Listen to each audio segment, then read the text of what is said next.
Good morning to everyone. आज जैसा कि आप लोग जानते होंगे कि BSUSC से रिगार्डिंग कुछ न्यूज आने वाला था। बहुत सारे अभ्यर्थी हैं या मोस्ट ऑफ द कैंडिडेट हैं जिनको बेसब्री से इंतजार थी कि क्या ये न्यूज कैसा होगा, या तो कैंडिडेट का फेवर में जाएगा या कोर्ट की फेवर में जाएगा।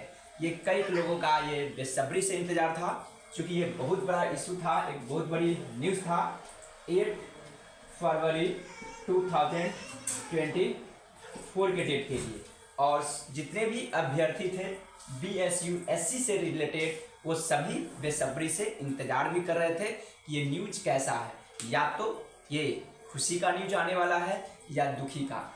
तो मैं बता दूं कि जैसा कि आप सभी जानते हैं, हमारे इंडिया में ख़ास तौर पे ये कहा गया है कि कोर्ट का जो मामला होती है तारीख पे तारीख, बस वही सिलसिला पुनः फिर से कोर्ट ने दोहराया है।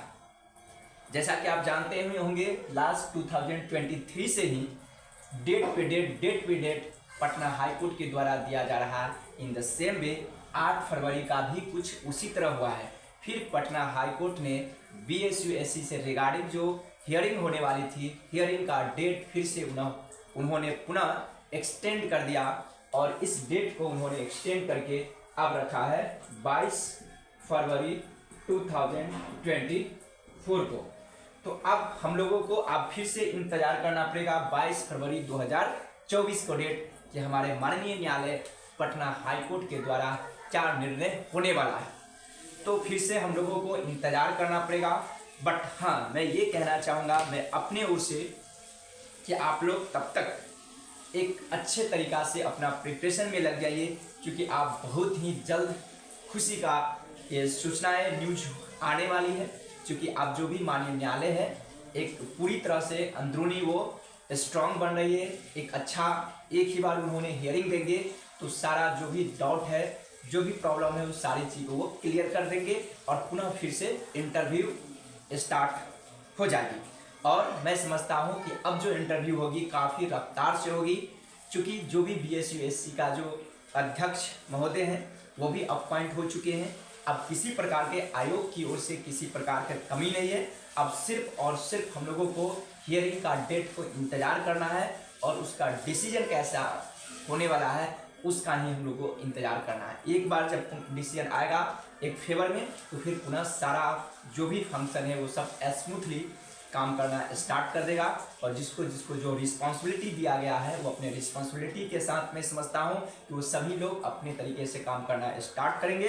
तो आप एज ए कैंडिडेट के रूप में आप अपने तरीके से अपने कॉन्सर्न सब्जेक्ट पे फोकस कीजिए, और ख़ास तौर पर जो स्पेशलाइजेशन है आपको जिस अपने सब्जेक्ट में जो आपके लिए इंटरेस्टिंग जो पोर्शन है, जो इंटरेस्टिंग सब्जेक्ट है, जो पेपर है, उस पर आप फोकस कीजिए। क्योंकि अक्सर इंटरव्यू में पूछा जाता है कि आपकी स्पेशलाइजेशन क्या है, और स्पेशलाइजेशन से रिगार्डिंग वहाँ पे क्वेश्चन पूछा जाता है।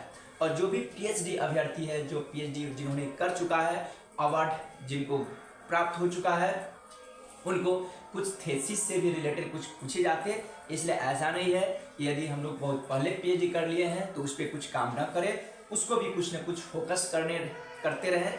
कम से कम उसका बेसिक, उसका मीनिंग क्या है, उसका ऑब्जेक्टिव क्या है, हाइपोथेसिस क्या है, उसका फाइंडिंग्स क्या है, लिटरेचर रिव्यू क्या है, इन सारी चीज़ों पे कुछ ना कुछ हम लोग को देखते रहना है, ताकि अगेन एंड अगेन जब प्रैक्टिस करेंगे तो अपने आप परफेक्ट बन जाएंगे। क्योंकि it is a old saying that man max practice max man perfect. ये कहावतें हैं, ये 100% अलाउड होती है, क्योंकि आप एक हायर एजुकेटेड पर्सन हो। मैं समझता हूँ कि मुझे बताने से कोई विशेष फर्क होगा नहीं, बट आप लोग खुद समझदार हो, आप लोग समझ रहे होंगे कि किस तरह से हम लोगों को प्रिपरेशन करनी है, और आगे हम लोग को प्लान किस तरह से लेके चलनी है। तो आप लोग खुद से समझते हो, क्योंकि एजुकेटेड पर्सन बनने वाले हो आप, आपके हाथों में कई बच्चे का कैरियर होंगे।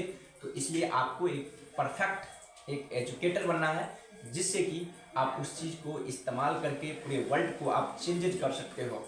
Okay, bye bye, have a nice day. जैसा न्यूज़ आएगा तो फिर 22 फरवरी को मैं न्यूज़ लेके आऊँगा।